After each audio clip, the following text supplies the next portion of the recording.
Outdoors bound tonight, let's take a walk on the wild side. George Noliff of the WFXR Outdoors Bound team joins us now. George, this does not sound like a standard nature walk. Stoney, you're going to need a pair of waders if you want to take this walk. Yeah, that's right. How y'all doing, folks? When I say wild, in this instance, I'm talking about wild trout. Rainbow.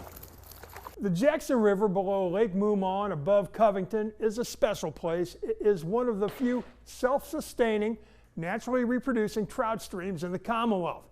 There is no stocking on this stretch. All the fish are wild. But these are wild fish. These fish are born in this river. They live in this river their entire life, which makes them much stronger.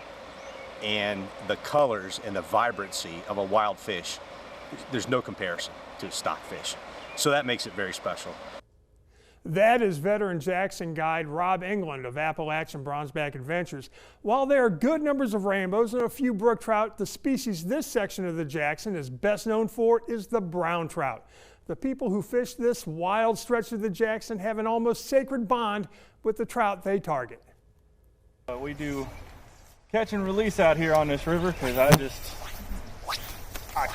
I can't bring myself to keep wild trout. It's too special of a thing, especially here in Virginia where it's so rare to have a river full of wilds. That is guide and lure maker Dennis PERKO.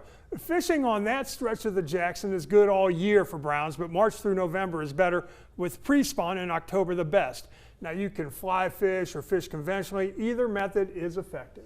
What sets that segment of the Jackson apart from other rivers and allows it to have its own wild trout population, though? Good question, Stoney. Water temperatures are consistently cool. That's because of the outflow from Lake Mumon, and the water is clean. And remember, trout can only thrive in clean water. If you get the chance, you want to float that section. The scenery is breathtaking, and the fishing, some of the best around, Stoney. Sounds like we got to plan a trip.